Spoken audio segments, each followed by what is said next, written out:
Welcome back to the Fronczak Files. I'm Paul Jack Fronczak. And I'm Tracey Hastings.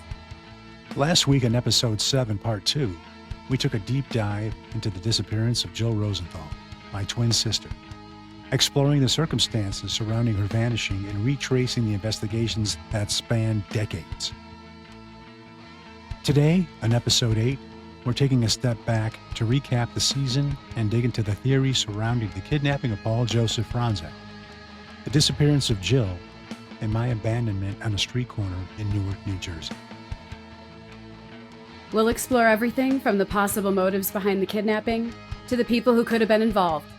We'll also re-examine the Rosenthal family dynamics and Gilbert's 6-month absence from the family, likely the period when the twins disappeared. And what could have driven these actions, including the possibility that Marie, assisted by her mother, Jenny Duncan, took steps to ease family burdens, or that Gilbert's connections may have played a role if something happened to Jill. Buckle up, because this is the episode where we connect the dots, weigh the evidence, and discuss the possibilities that have haunted this family for decades. This is the Fronczak Files, Episode 8, Season Recap and Theories. So welcome back to Episode 8 of the Fronczak Files. This is probably an episode that our listeners have been looking forward to, I hope.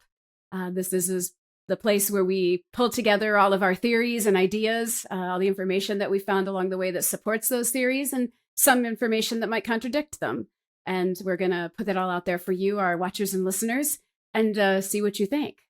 And seems like a good place to start is at the beginning, because what really sort of tipped this off was the kidnapping of Paul Joseph Fronczak in Chicago, Illinois.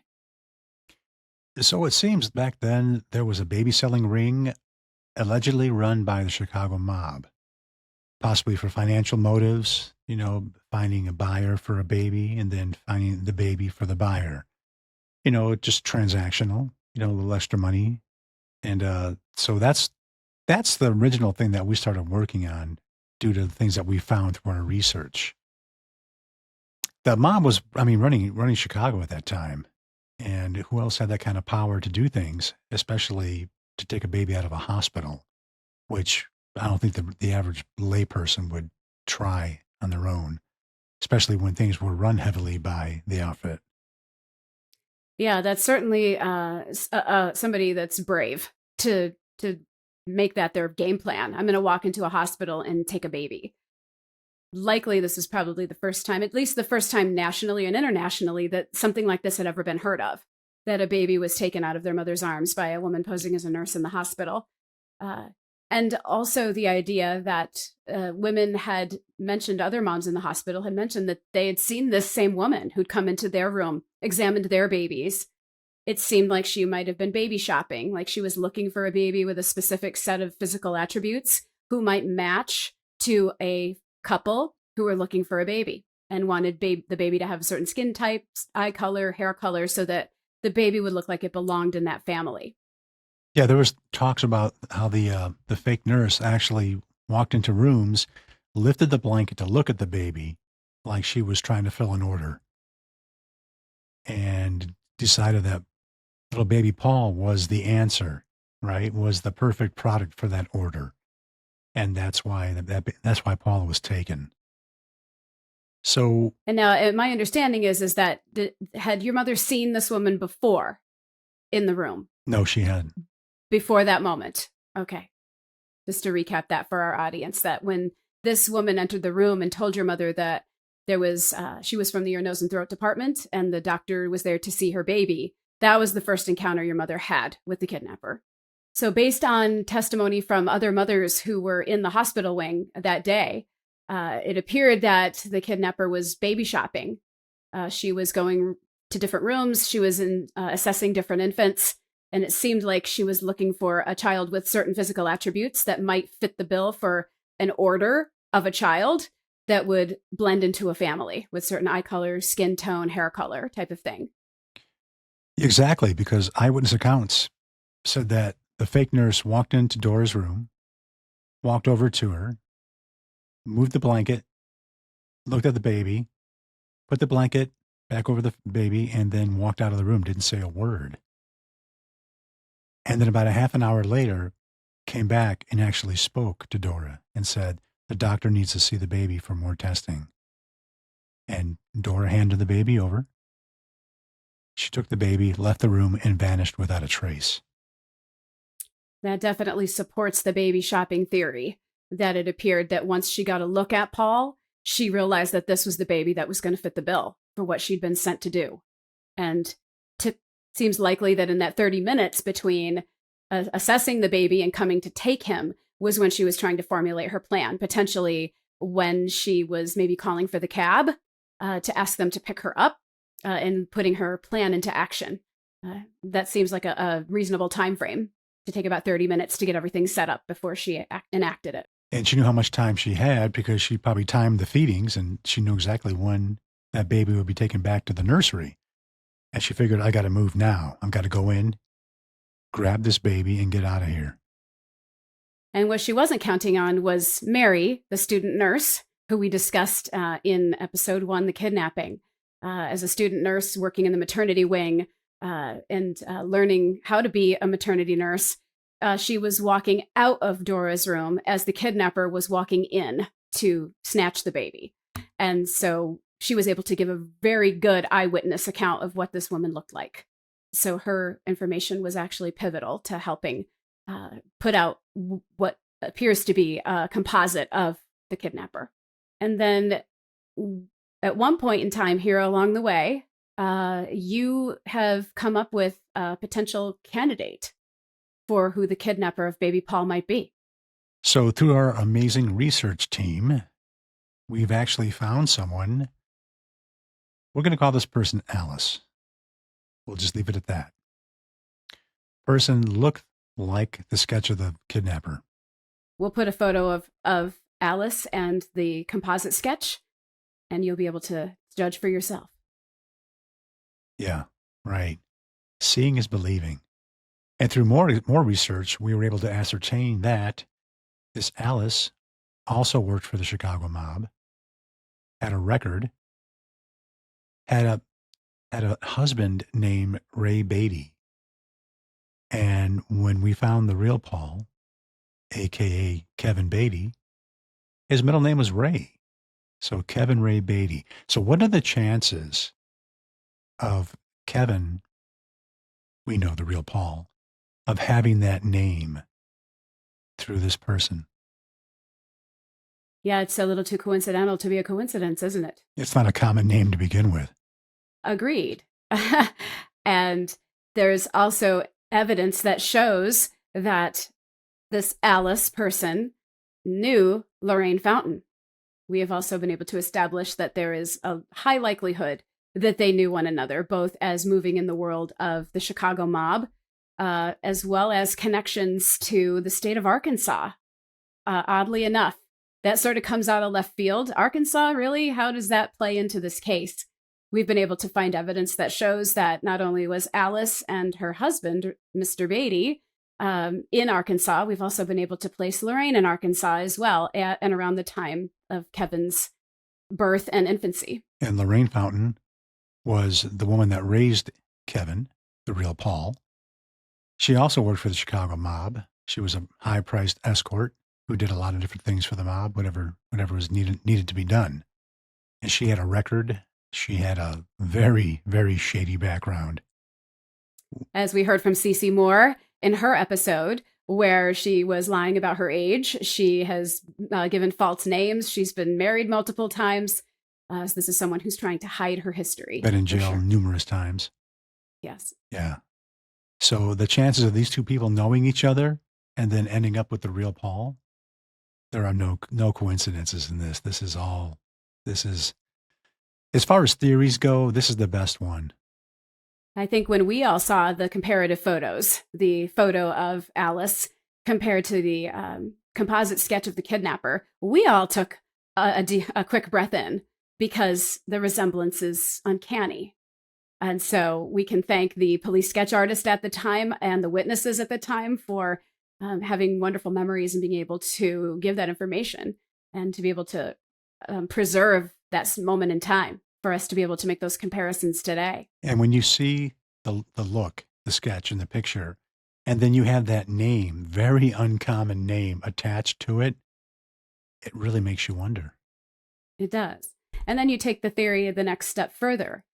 If Alice was the person put in charge of kidnapping a baby from a hospital to fill an order for a baby selling ring, how does Kevin come to be under the care of Lorraine Fountain? Yes, and so the theory that we have was that they weren't expecting all the heat on this kidnapping. 10,000 letter carriers, FBI, every cop in Chicago going door to door trying to find this kidnapped baby. We ascertained that the original buyers backed out. Nobody wanted to touch that baby. So Alice was paid to keep the baby, at least until the heat died down. And then Lorraine was also contacted and paid to raise that child as her own. We're speculating that that accounts for where Arkansas comes into play. That the best way to get away from the heat that was happening in Chicago with all of the manhunt, the FBI, the police, cab drivers, postal workers, everyone's looking for this woman and this baby. That the best way to escape it is to leave the state and to hide somewhere like Arkansas. Who's going to look for them there? What better place to go, right? A little town in Arkansas. I agree. If I was going to hide, you're right. You'd pick someplace off the grid, essentially. Where's the last place in the world someone would look for you? And our research also shows that her husband, Mr. Beatty, had ties to Arkansas. So that would account for why Arkansas could have been selected as the place to hide out, while a secondary plan was conceived. What are we going to do with this baby? The buyers have backed out. Now what? And somehow or other, Lorraine came into the picture and was chosen or volunteered, whatever the case may be, to take this baby and raise it. And how crazy to take a kidnapped child that you know was kidnapped because you kidnapped the child, and then you're going to give it your husband's name. It boggles the mind. I mean, I guess for continuity purposes, especially if you were going to be engaging with the people you were living near in whatever state you happen to be in, you would take that. The child would have their last name. So it's possible that that was what Alice had done, was name this child after her husband as a way to disguise the fact that this is our child. He has the same surname as we do. And it just sort of stuck, especially if there was some time spent in Arkansas where he was old enough to know that his name was Kevin Ray Beatty and that he was going to remember that was his name. So therefore, it would have been hard to change his name once he went into Lorraine's care. And it sounds to me like the name just transferred over. Wow. So Alice's husband was complicit in this too as well. Most likely. Jeez. Yes. It goes very deep. And I can almost see our listeners' faces at this moment in time. This is one of those moments they've been waiting for that other shoe to fall. What information do we have that we maybe are playing sort of close to the vest? And this is one of those things. And so if you have any information about any of these people, we would love for you to reach out to us and tell us what you know. Leave no stone unturned. Absolutely. Yeah. And this is a big stone. It's a boulder. And we need to kick it over because it's time for the truth to come out. So where do we go to next? So let's spend a little bit of time talking about factors that might have contributed to your abandonment and Jill's disappearance. So Tracey, this is where your background really kicks in.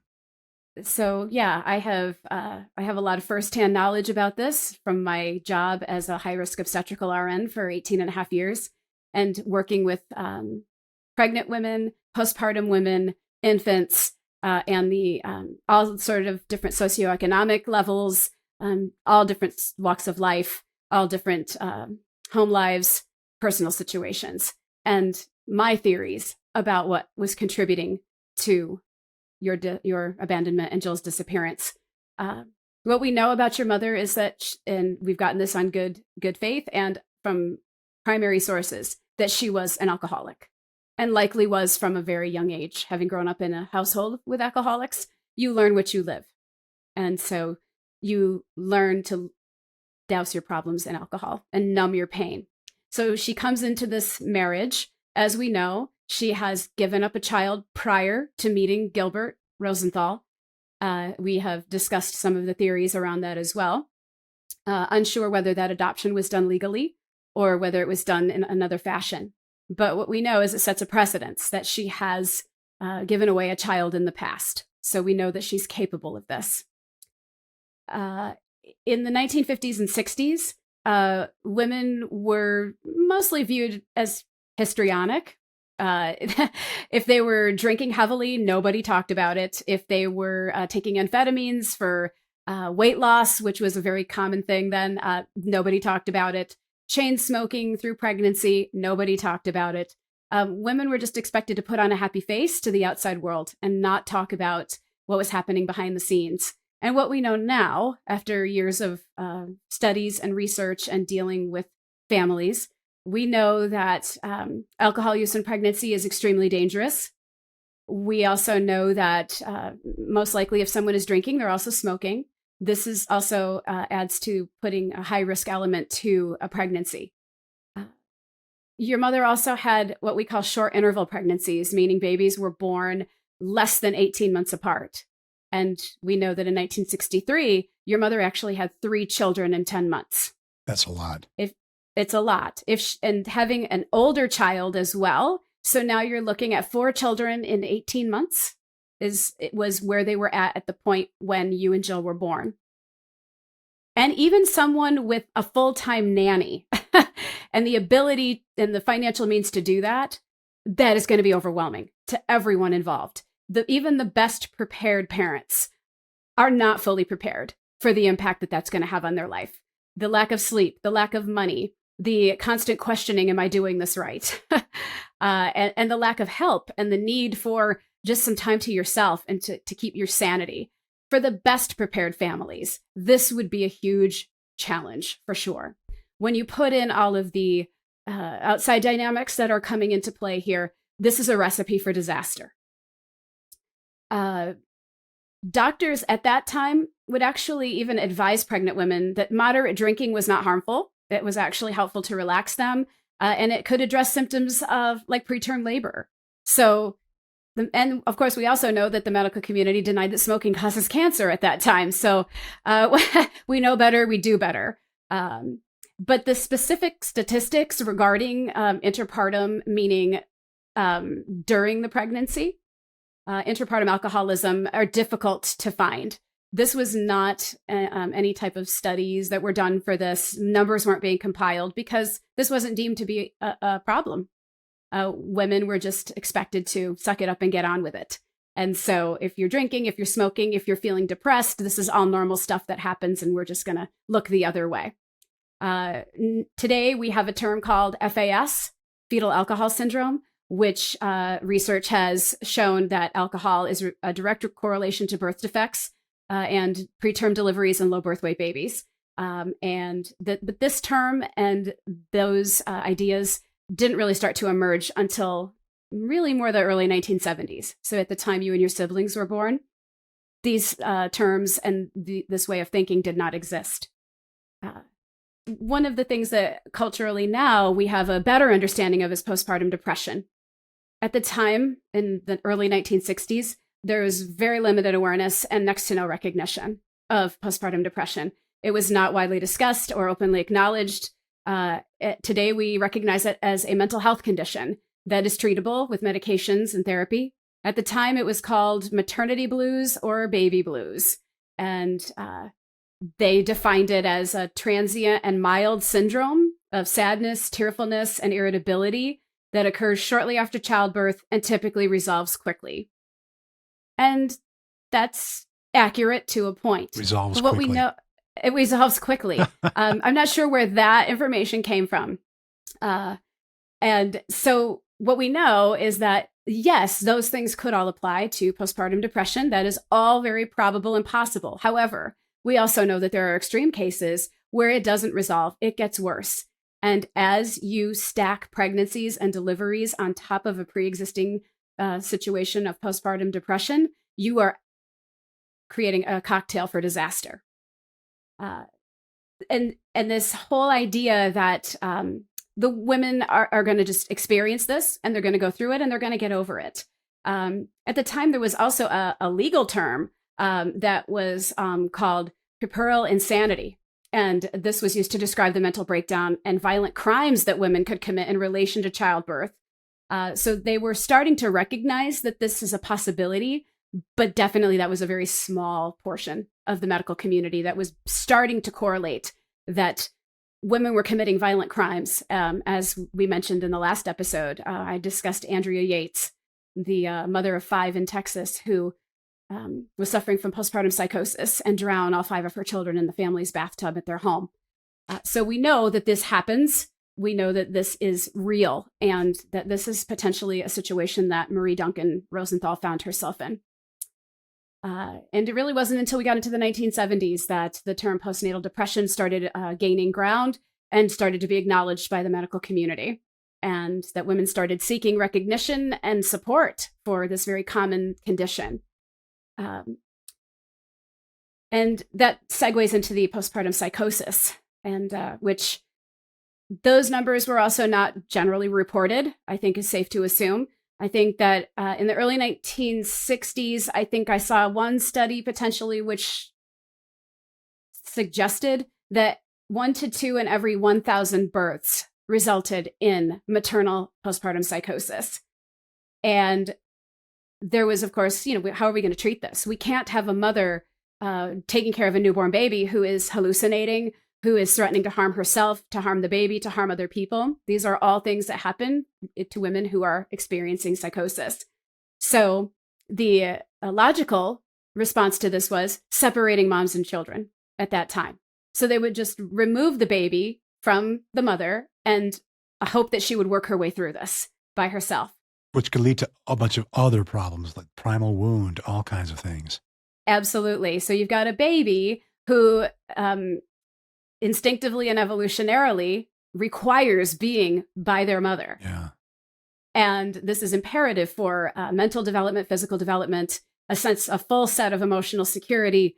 They're removing the children from the mother in order to protect them because the mother could very well harm them. But it does create additional problems. And it also sort of speaks to one of the questions that a lot of our listeners have had this season. When we were discussing, it started with Susan Wallert's interview, the babysitter. And the question was, there was a child born after you and Jill. And at the time that Susan babysat for you, where was the younger child? This child would have been an infant, a couple of months old at that time. Given this information, I think it's safe to assume, even though we don't like to assume, but that the youngest child was removed from the home at that time, most likely due to Marie's mental state. And so for that child's safety, I believe that this was what was done. This was the standard practice at the time, and that child was likely living with a family member, was somewhere else out of harm's way. Unfortunately for you and Jill, you became the target of her potential psychosis. Just keeps getting better and better. Right? Symptoms of postpartum psychosis are delusions, hallucinations, mood swings, cognitive difficulties. You've got a woman who's not thinking clearly. She is under intense pressure. She is not in her right mind. She has a marriage that's likely falling apart in no small part due to rapid succession of deliveries of children. And as the woman in the equation, she's expected to take care of that problem. The reason that she keeps having babies is her fault for this time frame. And so not unusual that she's going to be left to figure out what to do about this next. The perfect storm. We now understand a lot more about all of the emotional and psychological, physiological changes that happen to women when they have a baby. And so you're caring for a newborn combined with your physiological changes of a new pregnancy, because she's clearly got little ones and she's pregnant again. So you're going through all those hormonal changes, all those shifts, plus you're sleep deprived because you've got multiple small children in the house who are up at all hours. It's difficult to get children on a schedule. I've worked with families who've had high order multiples. So families who have triplets, right? This is overwhelming. You have no babies and you bring home 3 babies. It's important to get these babies on a schedule so that you're actually able to sleep, eat, shower, and live your life while you're caring for these children. You need to have a certain mental space to be able to think that way and to say, this is going to be overwhelming and we need to be prepared. None of that would have been done in this case. There was none of that support available to her or her family to help prepare them. And especially if they were keeping all of these children a secret. They're not reaching out to potentially a support network that could help them through this. All of this comes together, starts to swirl together, coupled with the financial stress that they were under, coupled with a potential collapsing marriage with your father, Gilbert, leaving the family for about 6 months. We're not necessarily sure why he left, but we can speculate that this was part of the problem, was there was too many kids in the house, and she needed to figure out a way to resolve this. And so he took off. Then you have Marie's mom coming down almost weekly to meet with her, scheme with her, maybe find a way out of this situation. And that could have been the time frame when Jenny, Marie's mom, was going back and forth, was when Gilbert left. That might have been her catalyst to making those trips out there so frequently, because Gilbert wasn't there. And so Marie might have said, can you help me? I need your help. And we have a good idea that Jenny has helped Marie get rid of a baby before. And therefore she would be the first logical person Marie would turn to help her in this situation as well. So we definitely have a lot of evidence to support the fact that it is likely that Marie's mother was complicit in your abandonment and Jill's disappearance. But on the flip side of that sort of shines the light on the Duncan family and how they might have had a part to play in what happened. However, your father, Gilbert Rosenthal, his history isn't necessarily squeaky clean either. Well, his whole family, I mean, with Harry, his father gone missing because he owed the mob money. And then his life as supposedly in some kind of law enforcement situation. I mean, just the whole thing. Atlantic City in the 60s, plus what was the demographic of Ducktown where they lived, right? Who lived there? These are all contributing factors of what was really happening in that area in that time. Yeah, for sure. And there's been a point in our history as a team researching this case and attempting to find the answers, where there was conjecture that Gilbert's mother, Bertha, may have been involved in your abandonment and Jill's disappearance, which led to you digging in the yard of her old home, given the fact that there was some mob associations there. And if you needed to get rid of a kid, who are you going to call? If you have mob associations and you know people, they're going to be your go-to people. So there's the idea that, as also too, that during that time when family members would ask about the twins, Marie would tell them that they were with Gilbert's family. And if Gilbert's family asked about the twins, he would say they were with Marie's family. And so that clouds the view for sure. It definitely muddies the water and definitely lends credence to the fact that either one of these scenarios could be true. Well, plus the fact that this family was able to make the twins completely disappear, taken out of photo books, no pictures, nothing. There's nothing, no trace of these two children. A few of the things they didn't count on was, number one, the article in the newspaper. Articles. Exactly. That you and your twin were named in that newspaper blip, that you were born on your older sister's same birthday. And that was so unique that it made it into the paper. So they couldn't scrub everything, but they did scrub a lot, for sure. And it makes you think nefarious, right? Like, who would have the power to erase these two babies from history, for the most part? Because honest people wouldn't be doing these things. But also, I don't know that Jenny Duncan had the connections and the pull to be able to do that. So it makes both of these scenarios certainly plausible.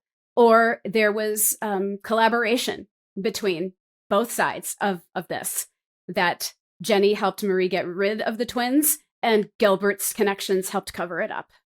Yeah, there's so many different angles in this story. And we could absolutely go on and on and on about the places where things don't line up and what the theories are.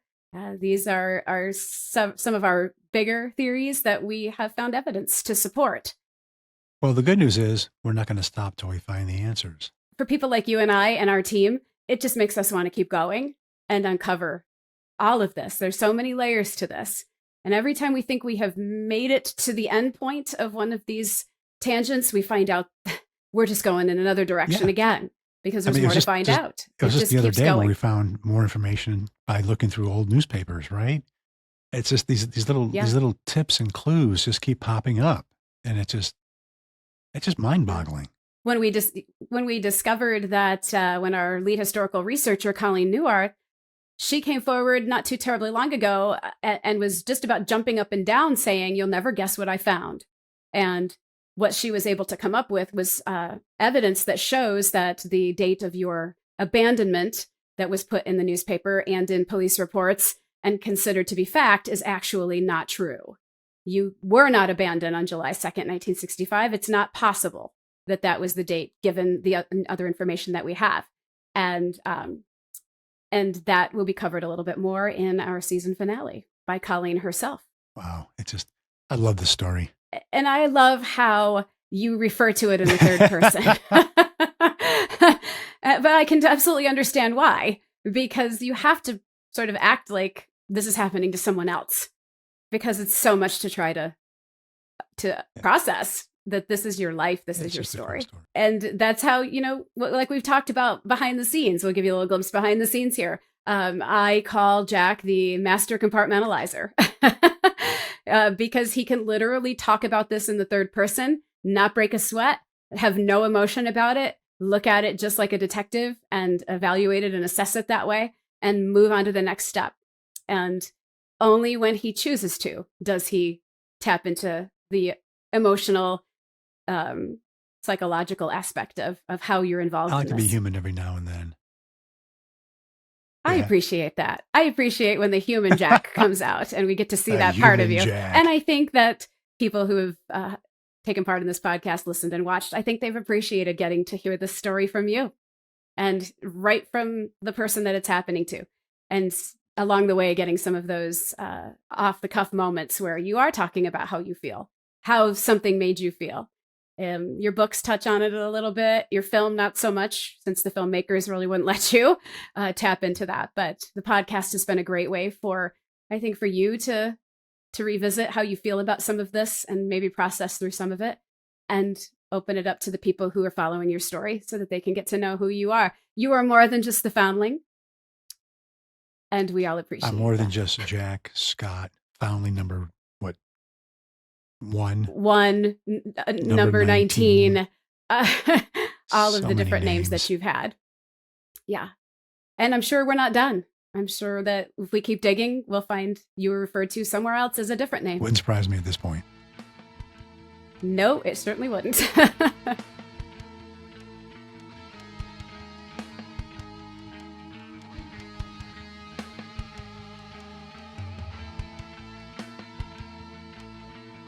How do you feel coming to nearly the end of season 1 of the Fronczak Files? How does that make you feel, Jack? I feel great because after hearing my story done kind of well, sometimes butchered by so many other people, it's nice to actually tell it the way it really happened, the way it really affected people besides me. And it's therapeutic, Plus, I think during the course of this season, we've actually stumbled on some really good information, some new information. We've theorized on many possible things that may have happened and probably did happen. And that's only because we're talking about it and we're really putting what we've learned into reality. And we're also sharing it with the people that are following your story and listening. This is the best way to try to open up new avenues for these cases, is to put it out there to people. The more information people have, maybe the more helpful they can be. This could jog someone's memory. We, not too terribly long ago, on one of our episodes, had someone comment on YouTube that she remembers talking to her mother one time in the early 1980s, and they were talking about baby names. Do you remember this comment that was made on the YouTube channel? And she and her mother were talking about baby names, and her mother said, "When I lived in Atlantic City, I was friends with a woman who had a set of twins named Jack and Jill." Okay, well, that was something that we'd never heard before. This person was new to the case. We'd never seen this name. And so asked her to reach out to us just to see what information did she have. Could we talk to her mother? What other information might we be able to get out of this? So every day that we put this out there in front of the public is an opportunity for people to come forward. Well, someone also sent me a clip. There was a sitcom TV show called Perfect Strangers. And I in recall one of it. the episodes, they actually referred to the Fronczak case. Yeah, that Wasn't was that crazy. nuts? I guess it was set in Chicago, and they worked for a newspaper, and the guy was like, "Hey, any info on the Fronczak case?" So I mean, even sitcoms were talking about it. Yeah, I mean, it's invaded pop culture. Like that's the degree that this story moves people. And I think probably, if I happened to watch that episode, I might have. That would have went totally over my head. I grew up in New York, so I wasn't privy to the kidnapping and all of that. I also wasn't born at the time it happened, but so not to rub your Mhm. nose in that, but so yeah, I mean, your story has invaded pop culture. Even then, even back in the 80s, it was part of that landscape. And we need to get it back there. We need to get it out there so that people are talking about it and hopefully coming forward with some new information. We should put that clip up on Patreon for our Patreon subscribers for exclusive content. That would be sort of fun for them to go in and watch that. It is kind of cool. And we welcome your theories. If you have an idea, if you like, if you're an armchair sleuth and you think that you might be able to piece this together and help us, we welcome anything that you might want to throw at us. Yeah, we're definitely not arrogant about what we do here. We know that there are people out there that know more than we do and definitely have seen and heard more than we have and might have information that would be helpful. Anything is helpful. We will track down every tip that you give us. When I started this, my whole mission was cast the widest net because that's how you get information. And that's proven true for you time and Yes. time again. And whether that information is helpful in moving the case forward or not is almost irrelevant. It's the fact that it was found, it was presented, it was given, and that you were able to vet that clue or that tip and figure out where to go next. Exactly. And that's really what this is all about. Where do we go next? So help us figure out where to go next. If you know something, say something. Well said. All right. I think that about wraps up this episode. What do you think? I think it's crazy how fast we've come to the end of our season 1. And I'm excited about season 2. However, season 1 is not finished just yet. We do have a finale episode for you. And we hope that you will find it's a lot of fun and have a good time with it, because I know we did. So stay tuned next week. So on that, I believe that the files are closed for this week. I believe you're right. It's been my pleasure, Jack. It's been my honor to be a part of your journey. Thank you so much. Well, it's my pleasure too. And it's not over yet. Don't forget, we're working on season 2. That we are. There's no vacation for the Fronczak Files. I needed to put in my PTO. Nope, I don't accept PTO. All right. See you next week. As we head into the season finale, don't forget, next week we have a very special episode, Meet the Team. Jack and I will introduce you to the people who work behind the scenes, helping to make the podcast what it is, from research and genealogy to editing and production. We'll give you a glimpse into their expertise, their passions, and the personalities that bring these stories to life. Stay tuned for that, and as always, keep thinking critically, keep questioning, and keep searching for the truth. And don't forget to join us on Patreon, where you can see behind-the-scenes pictures of the team and members-only content you won't get anywhere else. This has been the Fronczak Files, and we'll see you next week for the season finale.